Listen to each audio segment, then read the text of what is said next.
Highway 11 runs straight for a long time north of North Bay, and there isn't much to look at besides trees and the odd gas station. Ray had his window cracked, elbow out, watching it all go by like it might do something interesting. "How much longer?" he said. Not really a question, more like a checkpoint. "Hour, maybe less." He nodded and went back to the window. I'd found the job on a regional work board 3 weeks earlier, sitting at my sister's kitchen table in Sudbury with a laptop that wasn't mine, and a coffee that had gone cold. 2 months, housing included, maintenance and groundskeeping at a residential camp on a lake I'd never heard of. Camp had been running since 1961. The posting made a point of that, like continuity was a selling feature. My contract with the municipal grounds crew had ended in April, and nothing had come through since. And Ray needed somewhere to be. His mother had taken a position out in Vancouver, and the custody arrangement handed me the whole summer. That would have been fine under normal circumstances, except I didn't have a fixed address and nobody to leave him with while I worked. The job solved both problems in one motion. The truck bed had a week's worth of clothes for each of us, a duffel, a cooler, my tools. That was the whole move. We came off the highway onto a gravel road that wound through the bush for a couple of kilometers before it opened up, and there it was, a scatter of wooden cabins set back under the trees, gone silver gray the way old wood does, and past them a lodge with a screen porch running the length of it, and beyond that the lake, flat and bright in the early afternoon. Ray leaned forward against his seatbelt to see it better. "That's it?" "That's it." Behind the lodge, off to one side, was a gravel yard with a tool shed, and that was the one I actually paid attention to, more than the cabins or the lake. The lakefront ran the whole length of the property, and way off at the far end, where the tree line met the water, I could see a stretch of chain-link fence cutting straight across it, silver against the green. Ray saw it too. He didn't say anything. He just looked at it a beat longer than he looked at anything else. And then we were pulling into the parking area, and a woman was already coming down the lodge steps toward us. "You must be Carter," she said and put her hand out. "Andrea Matthews. I run this place." Medium height, built solid gray-green eyes that took in me and then Ray, and then the truck in about 2 seconds flat. "This your boy?" "Ray." "Hi," Ray said. "We've got a bunk for you in cabin 7, she told him. "Boy's your age. You'll like it fine." Then she turned back to me and put a ring of keys in my hand, heavier than it looked, and a binder that had clearly been rebound at least once, the cover soft and curled at the corners. "Maintenance log," she said. "Goes back 6 years. There's a list of deferred repairs inside it. The last groundskeeper left mid-season, so you're picking up more than usual. Nothing that can't wait a week or two." "Left mid-season?" I said. "Personal reasons." She was already walking, and I followed because that's what you do the first day. "Cabins are fine, mostly cosmetic. Lodge roof needs a look before fall. Dock at the swim beach could use new decking eventually, but it's sound." She walked us along the front of the property, naming things as we passed them. Water pump house, generator shed, the bell they rang for meals. Down at the far end, where the fence cut across into the tree line, she slowed just slightly. "That section's kept locked," she said. "Has been since last summer. There's an old dock on the other side, decommissioned. I'd ask that you leave it alone. Liability reasons, mostly. Insurance doesn't love an accessible waterfront we're not actively using." "Anything wrong with the dock itself?" "It's just not something we use anymore," she said, and kept walking, already onto the next thing, the well water testing schedule, and there wasn't really a place to put the question back in after that. By the time she'd walked us the length of the property and back, Ray had already peeled off toward cabin 7 with a boy about his age who'd come out to look at the new arrival. I got shown my room in the back of the maintenance building, small, a bed and a desk and a window that looked out on the gravel yard, and I set my bag down and didn't unpack much of it. That evening after supper, I walked the lakefront with Ray. The light was doing that long gold thing it does in late June, the water gone the color of a bruise healing, and the two of us just walked without saying much, which is how we do a lot of things.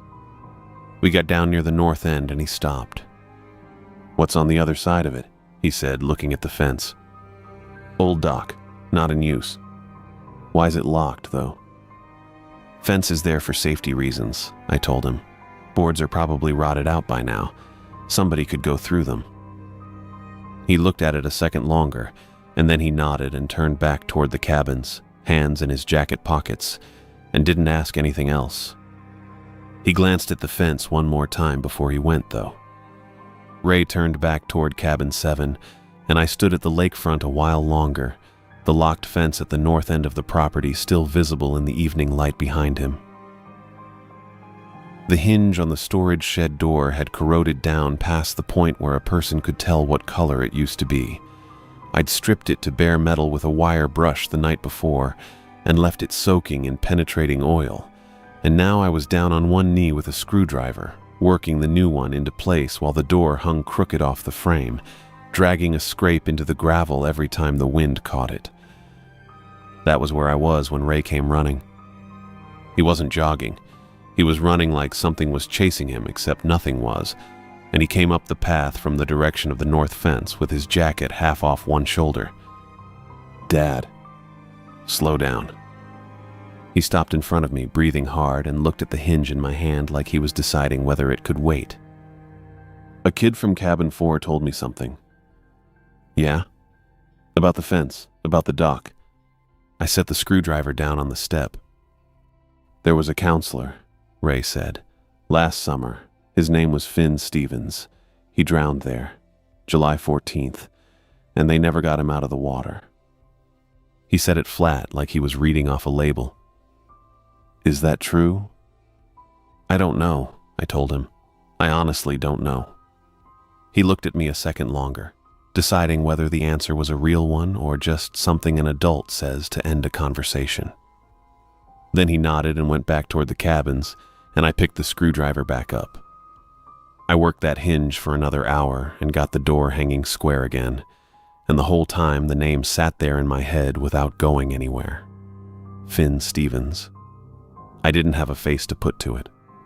I didn't have anything to put to it except a locked fence and a rope I'd already seen for myself, though I still couldn't have told you what either one had to do with the other. By evening, I needed a form. The maintenance log wanted a countersigned incident report for any structural repair, and a hinge that's rusted clean through the pin qualifies. So after dinner, I walked up to the lodge to get the form out of Andrea's office. The door was unlocked. She wasn't in there. The desk lamp was on, throwing a circle of yellow onto a stack of camper files, and behind the desk was a shelf with a row of binders, the spines labeled by year going back longer than I'd been alive, or close to it. I found the current one, the one with the facilities forms, third from the left. Next to it was a fatter binder with a tab that just said Incidents. I don't know why I opened it instead of just taking what I came for. The binder had a tab for each summer. I went to the previous one.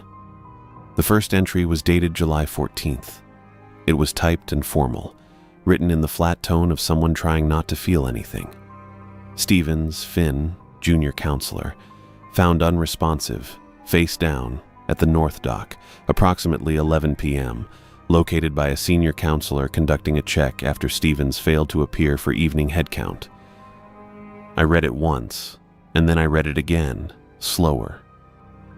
The second entry was one page over, same date, timestamp 1 hour after the first. Responding staff returned to the dock with a first aid kit and a second counselor. Subject not located. Not in the water at the dock's edge.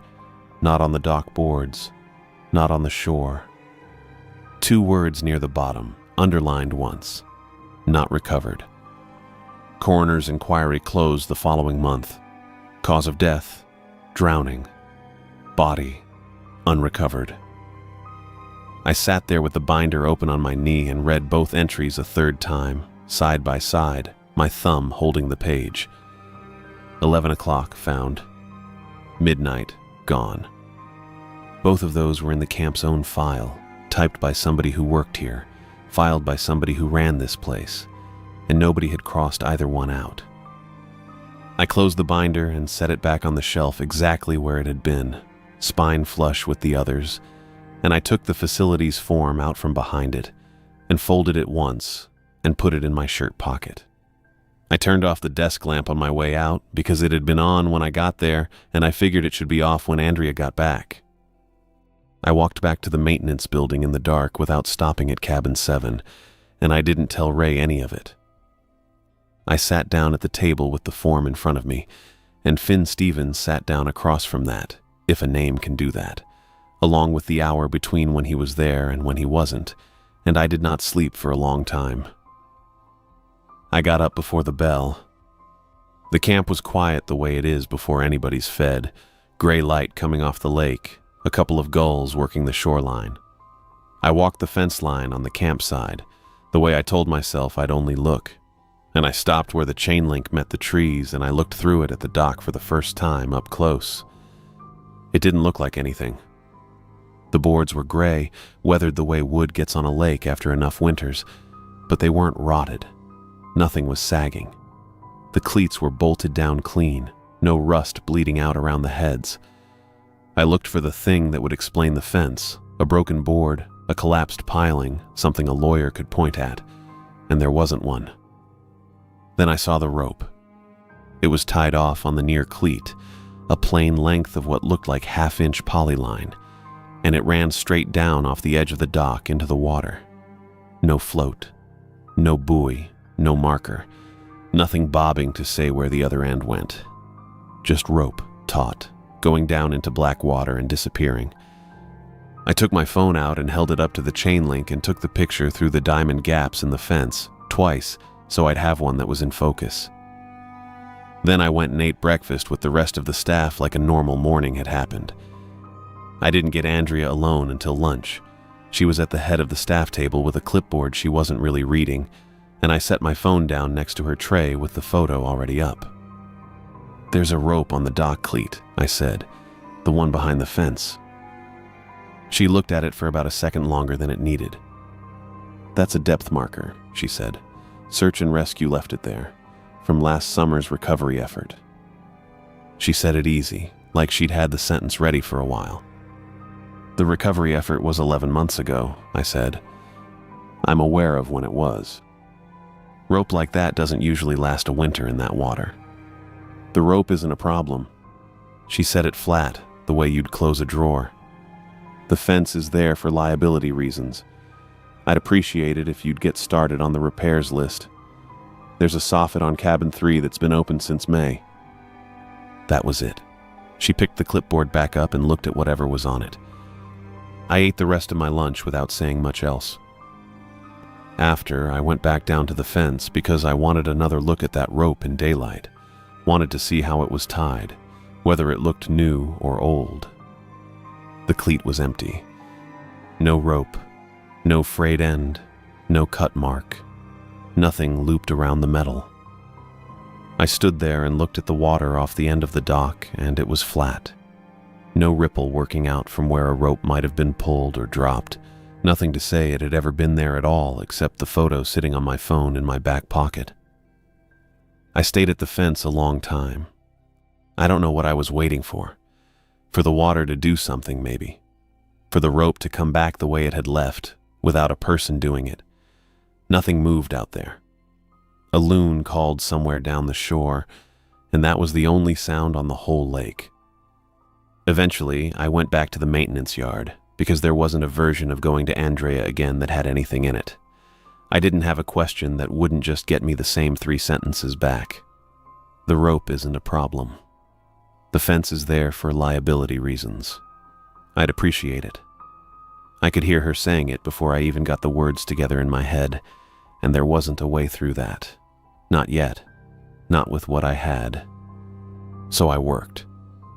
I pulled the soffit board off cabin 3, and it came away soft and dark on the underside, water damage from years back, and I measured for a new piece and cut it, and didn't think about much of anything while the saw was running. The light started going long across the yard the way it does in June up here. Slow, like it's in no hurry to leave. I finished the soffit and started in on a cabinet door in the lodge kitchen that had been hanging by one hinge since before I got there, and I kept my hands moving because my hands moving was the only part of the day that made any sense. I didn't go back down to the fence again. The photograph was still on my phone, the rope going down into that black water with nothing on the other end that I could see, and the empty cleat was still sitting in my head next to it, and neither one of those things wanted to lie still. I worked until the light dropped low enough that I needed the shop light on, and I stayed where I was. 2 more days went by and the fence stayed locked and quiet, and I told myself that was good enough for now. I had the maintenance log open on the shed table, working backward through the pages to build a repair list I could actually follow. Andrea wanted the shed door fixed and the dock ramp redecked before the end of July, and there was a leaking pipe under cabin 5 that had been marked pending for going on 2 years. I was flipping through July of last year when a folded piece of paper slid out from between the pages and landed on the table. 2 sheets folded twice, handwriting gone soft at the creases like it had been folded and unfolded more than once before it ended up here. "Whoever comes next," it said at the top. I sat down. It was from Jeff. He didn't say his last name until the bottom, but I knew who he was before I got that far. He wrote that the rope wasn't the search team's.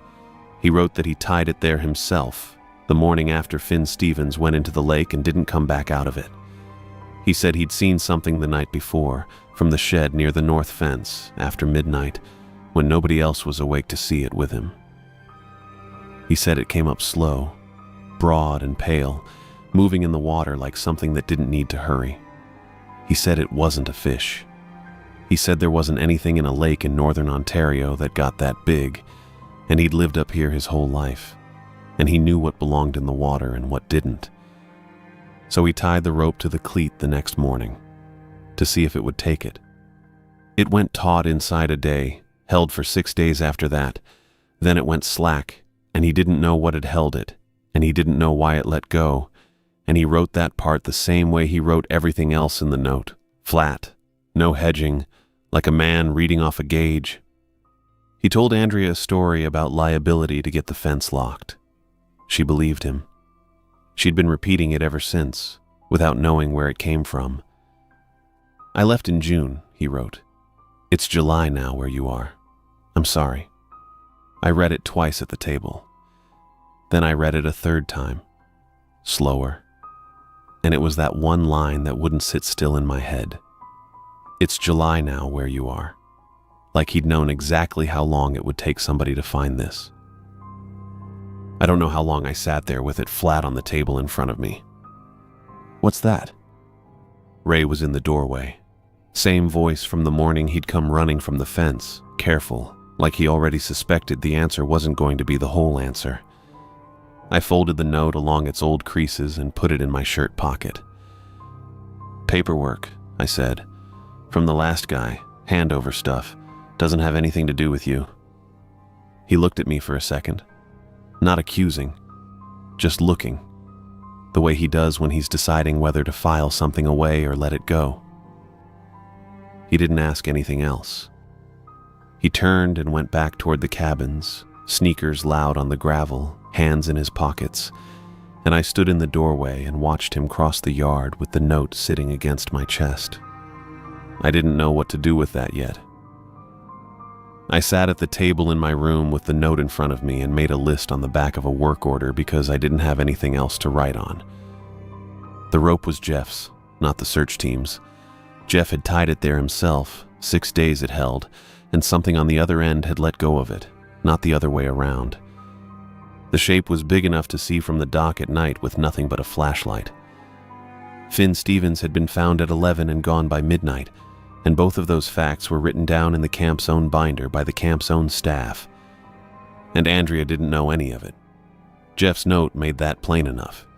He'd handed her a story about liability, and she'd taken it and repeated it for a year without knowing where it came from. I didn't go to her office. I didn't know what I'd say if I got there. Instead, I went back to the maintenance log and worked to the back of it, past the repair pages, to the staff records section, where somebody kept a running list of who'd worked the camp and when. Finn Stevens was in there. Junior counselor, 22, second season, home address in Sault Ste. Marie, a name with numbers attached to it. The camp had a Facebook page. It hadn't been touched since the previous August. A photo of a canoe trip, 40-some likes, a caption about a great week. I scrolled down through the comments under an older post from July and found a name I didn't expect to find. Reese Stevens, asking Finn to call her back, 3 days before the date on the incident report. I sent her a message, told her who I was, that I was working the camp now, that I wanted to ask her about her brother if she was willing. She answered inside the hour. I called the number she gave me from the shed, sitting on the same stool where I'd read Jeff's note that morning, the note still folded on the table in front of me. "Hello?"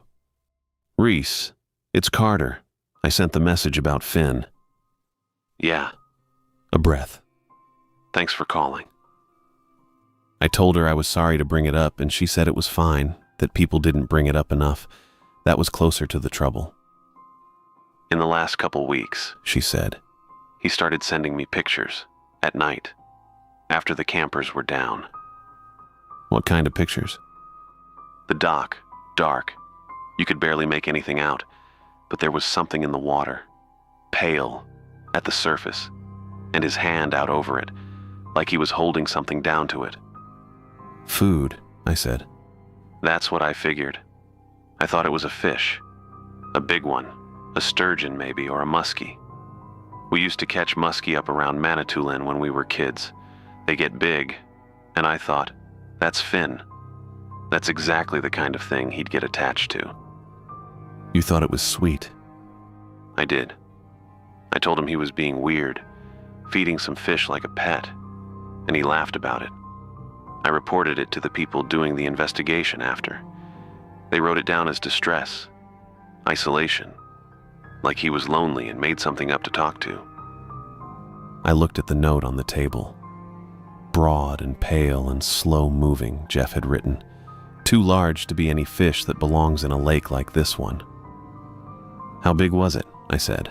"In the pictures?" She didn't answer right away. "The first one's hard to tell. Just a light patch at the surface. A few feet, maybe." "And the last one?" "The last one he sent me was the night before." Her voice didn't change, but it slowed. "In that one, it was wider than the dock." I didn't say anything for a second. "Can I see them?" I said. "The photographs." "I don't have them anymore." She said it flat, the way you say something you've said before and are tired of saying. "The investigation people took my phone. Gave it back with the pictures deleted. I don't know if that's just procedure or something else. I've been sitting with that for almost a year and I still don't know which one it is." I told her I was sorry, and she said everyone was, and we hung up not long after that. I sat with the note and what she'd told me both in front of me, not on paper, just laid out in my head next to each other, and they lined up too well to be two different things. Jeff's shape rising under the dock the night Finn disappeared, the rope that went taut and held for 6 days, something on the other end testing it, deciding something, and 2 weeks of photographs before any of that. Finn's hand out over the water with food in it, night after night, teaching something to come when he called. I got up and went outside because the shed had gotten too small to hold that thought.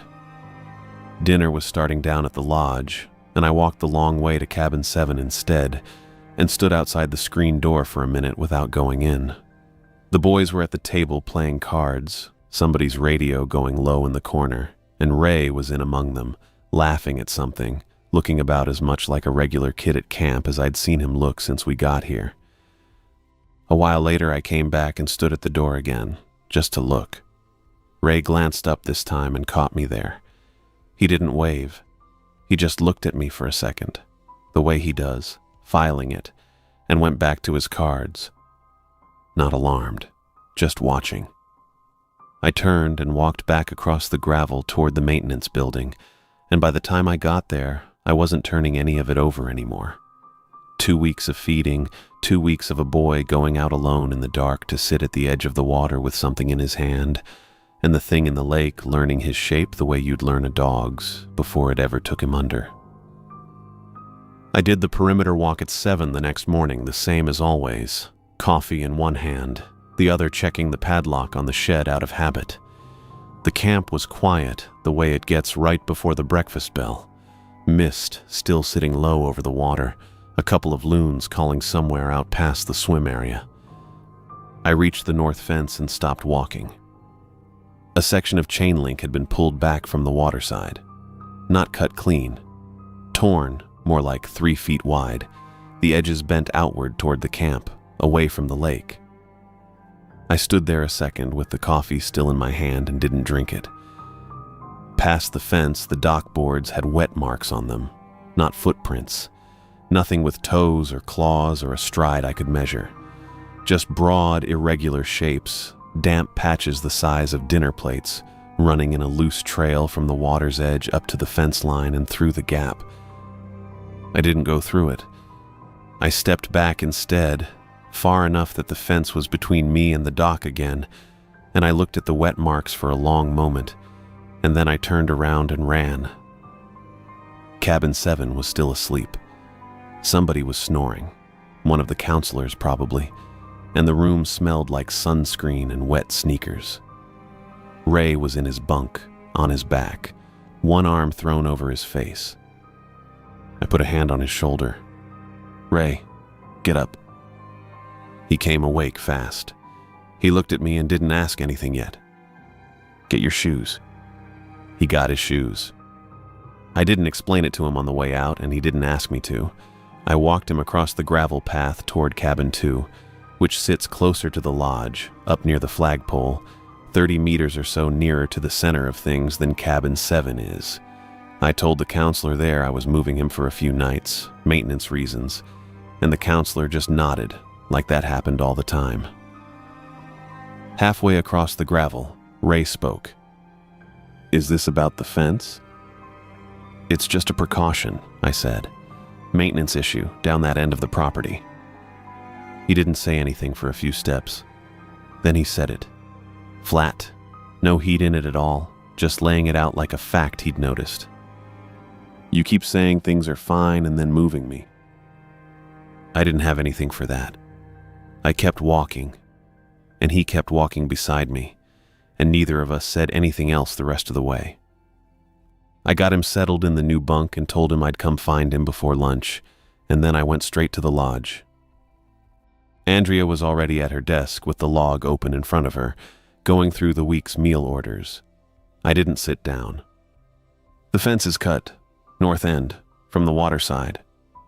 She looked up at me, and I watched whatever she'd been about to say about the meal orders just drop out of her face. "Show me." We walked down together, fast, not talking, and when we got there, she stood in front of the gap with her arms crossed and looked at the bent edges of the chain link for a long time. She didn't say anything administrative. She didn't say liability, or that's been addressed, or any of the things she usually says. She just went quiet, quieter than I'd heard her go, and looked at the wet marks on the dock boards on the other side. "Do you know what's in there?" I asked her. She didn't answer right away.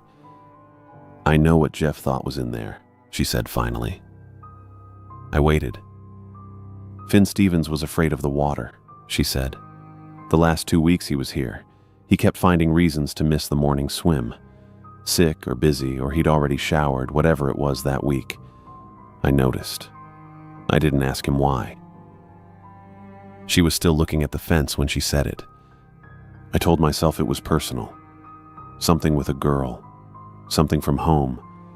Whatever 22-year-olds are dealing with that summer. I left it alone. She paused. "I've thought about that every day since July the 14th. I didn't say anything to that either. We fixed the fence ourselves. I went back for a roll of new chain link and the fencing pliers and a bag of zip ties, and we worked the patch over the cut edges together, her holding the mesh flat while I twisted the ties, both of us running a second line of ties along the bottom edge where the fence met the water line, tight, close together, more than the job strictly needed. "Nobody hears about this," she said, not looking up from the fence. "Not staff, not campers." Okay. I didn't know what I'd tell them anyway.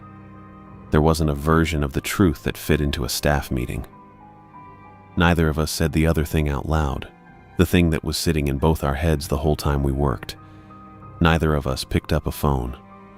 The case on Finn Stevens had already been investigated and closed the summer before, and what we had, standing there twisting wire in the morning sun, was a torn fence, a wet dock, and a note from a man who'd left in June.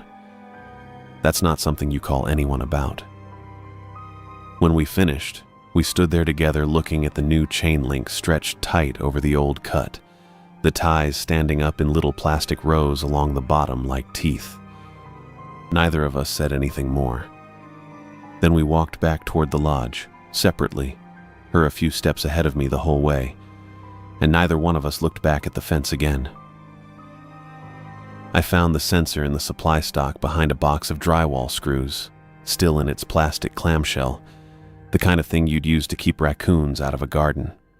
It had a 9-volt battery and 2 screws to mount the trigger box to the fence post, and a wire that ran to a receiver you could set up to 60 feet away. I ran it from the fence post at the north end, along the tree line, up the back of the lodge, and mounted the receiver box on the exterior wall by the kitchen window.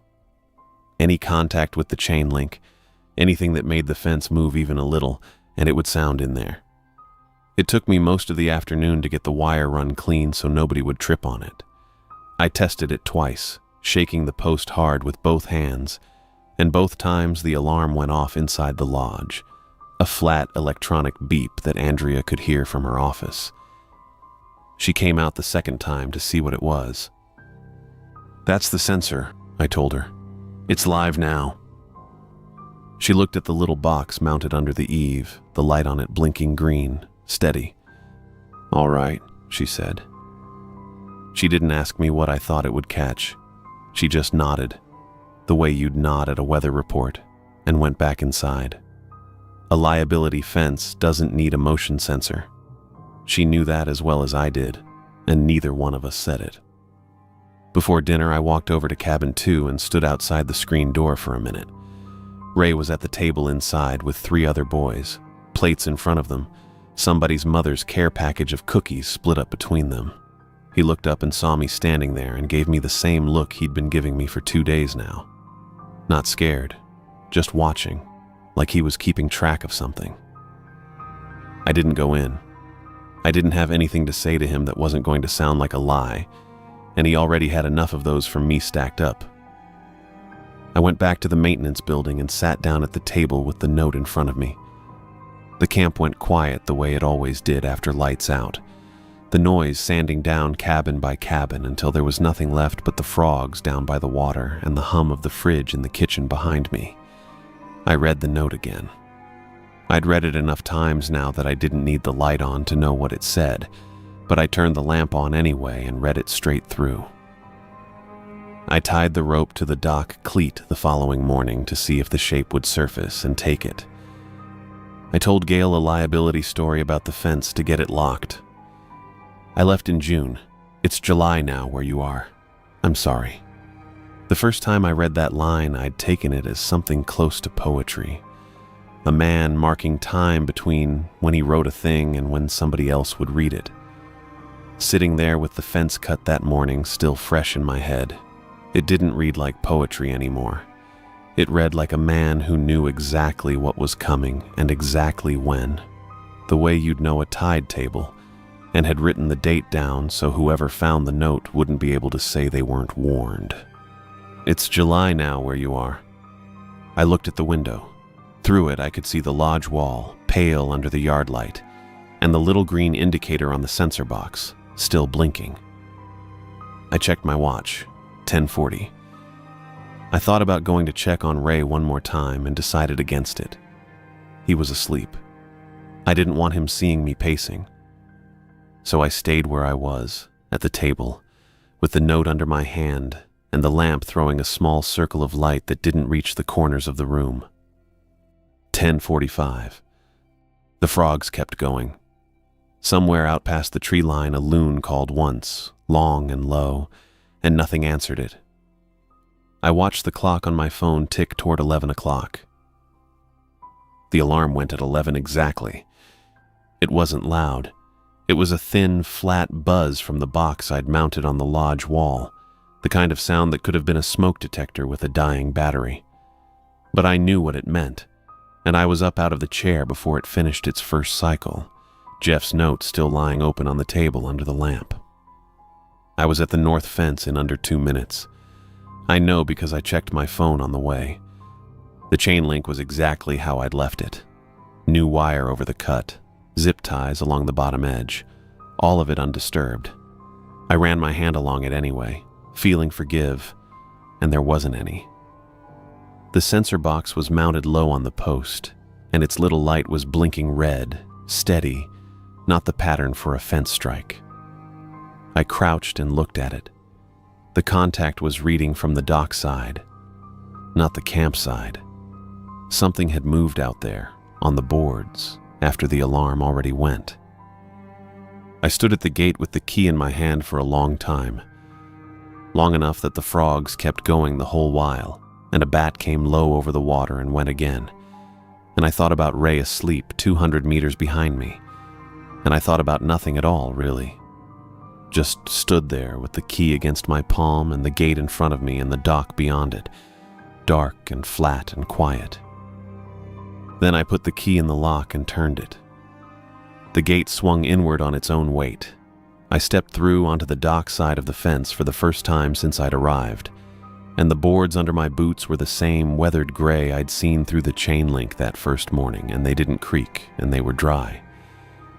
The water on either side was black, not dark. Black, the way water gets when there's no moon and no wind and nothing under the surface reflecting anything back. I walked to the end of the dock. My flashlight beam went ahead of me the whole way and found nothing. No rope this time, no cleat with anything tied to it, just the boards and the dark water past them. I stopped at the end and pointed the light straight down. It took a second for my eyes to find it. 5 meters down, maybe less, rising without any hurry at all, was a shape. Not a fish. Not anything with a head or a tail or two sides that matched each other.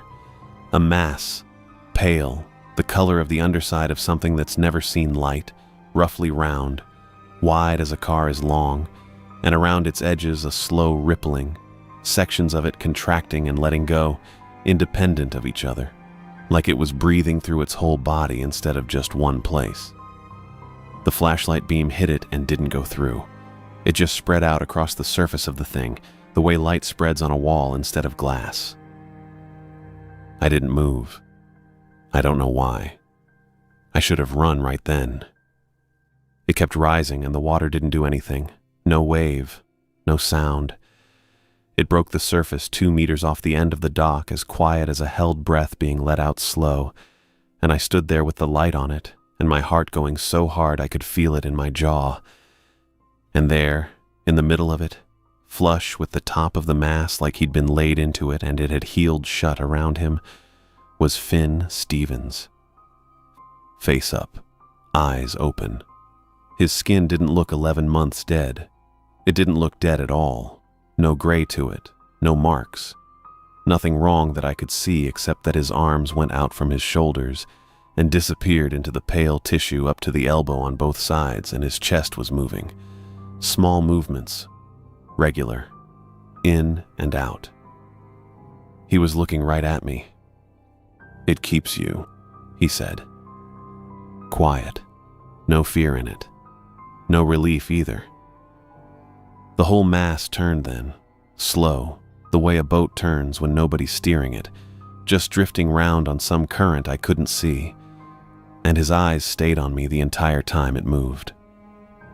"I'm not cold anymore," he said. I ran. I don't remember deciding to. My legs were already moving before the rest of me caught up, back along the dock, boots loud on the boards now, through the gate, and I didn't stop to lock it behind me, didn't stop at the shed. Just ran across the dark grass with the flashlight beam jumping wild in front of me, and those 2 sentences going around and around in my head like they'd been said right up against my ear. Cabin 2 was dark. I hit the door open with my shoulder, and there was a second, just a second, where I thought I'd gotten the wrong bunk, where none of the shapes on those mattresses looked like my son. Then he sat up. "Get your shoes," I said. He didn't ask me why. He didn't ask me anything. He swung his legs off the bunk and found his sneakers in the dark by feel and pulled his jacket off the hook without a sound, like some part of him had already packed. I had him by the hand before he had the second shoe tied all the way. Across the gravel, past the lodge, the flashlight still swinging wild in my other hand because I hadn't thought to turn it off. I didn't look back at the fence. I didn't look back at the water. I got him in the truck, and I got in, and I had it started before the door was even shut all the way, and gravel went out from under the tires in a way it never should on a camp road at 11 at night, and I didn't care. We came off the camp drive onto the highway with no one behind us and no one in front of us, just the 2 lines of the road running out ahead into the dark, and it wasn't until we'd put a good 10 minutes between us and the gate that Ray spoke. "Is it the fence?" Quiet, not scared sounding, just asking. "We're just going," I said. He looked at me a second, and then he looked back out the window at the black trees going by, and he didn't ask again. I drove for another 20 minutes with both hands tight on the wheel before I picked up the phone off the seat and called Andrea. She picked up on the second ring. "Carter." Her voice was already awake, already braced for something. "I went through the gate," I said. "I saw it." I told her.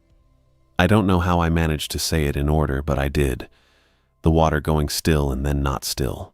The shape coming up without a sound, the size of it, the way the light didn't go into it right, just spread out across the surface like it was hitting something with no bottom to it.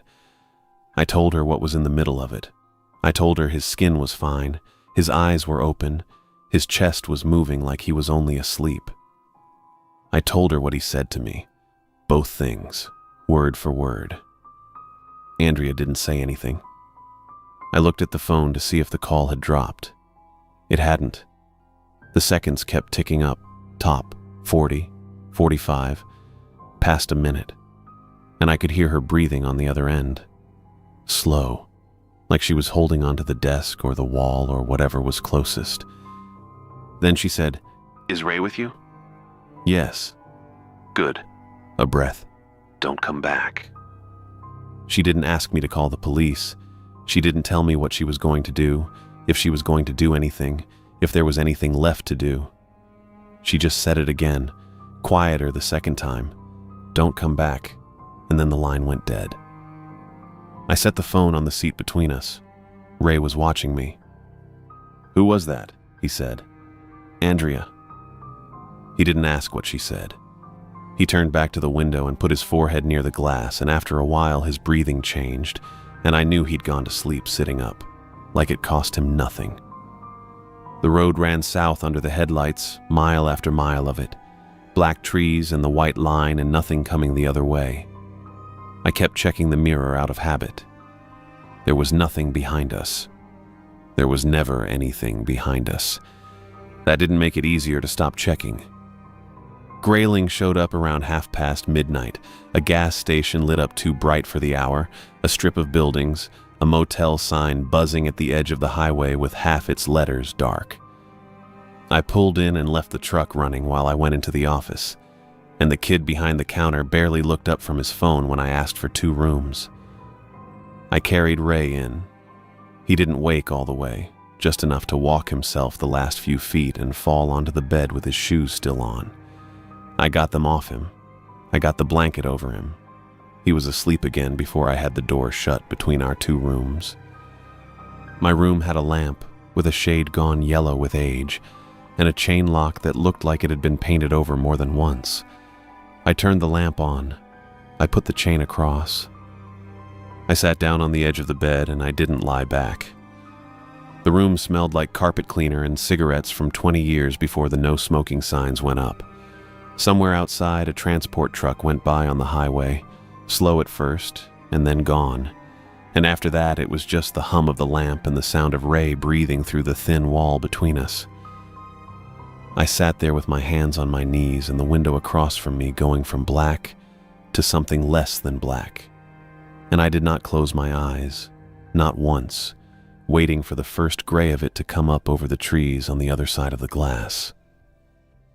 The OPP detachment in Grayling was a squat brick building on the edge of town with a flagpole out front and a parking lot half full. I went in at 9 in the morning after eating nothing and sitting through most of the night with the lamp on. Ray waited in the truck with the door locked and a comic book I'd bought him at the gas station down the road. The officer at the counter was maybe 50, gray at the temples, reading glasses pushed up on his forehead. He asked what he could help me with, and I told him I wanted to add to an existing file. Finn Stevens. He typed the name and the file came up and he didn't say anything about how old it was. "You have information related to the investigation?" "I do." He got a form and a pen, and I sat across from him at a little table by the window and I told him what I'd seen. The dock, the water, the shape coming up under the flashlight. Finn's face, his eyes, the two things he said. I kept my voice level. The officer wrote as I talked and didn't stop me and didn't look up much, and when I was done he read it back to me and asked me to confirm the time, 11 at night, and I did. He gave me a case number written on a slip of paper. He said someone would follow up. His face didn't do anything the whole time, no frown, no smile, just a man doing paperwork on a Sunday morning. I drove back to the motel and Ray was still in the truck with the comic book open on his knee, not reading it. We went south. My sister had a house in Sudbury with a spare room and a fold-out couch, and she didn't ask many questions either, just looked at my face when we came in the door and decided whatever it was could wait. It waited.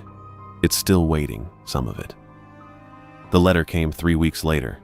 One paragraph, OPP letterhead, case number typed at the top, matching the slip in my wallet. It said the investigation had concluded. No evidence of a living person located at the Camp Ventry property. File closed. I read it twice standing at my sister's kitchen counter, and then I put it in a drawer with the takeout menus and didn't take it out again. Around the same time, I found the camp's website had gone dark.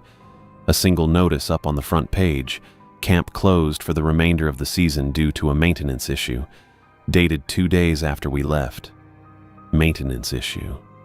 I almost laughed at that, standing there with my sister's laptop open on the counter, and then I didn't.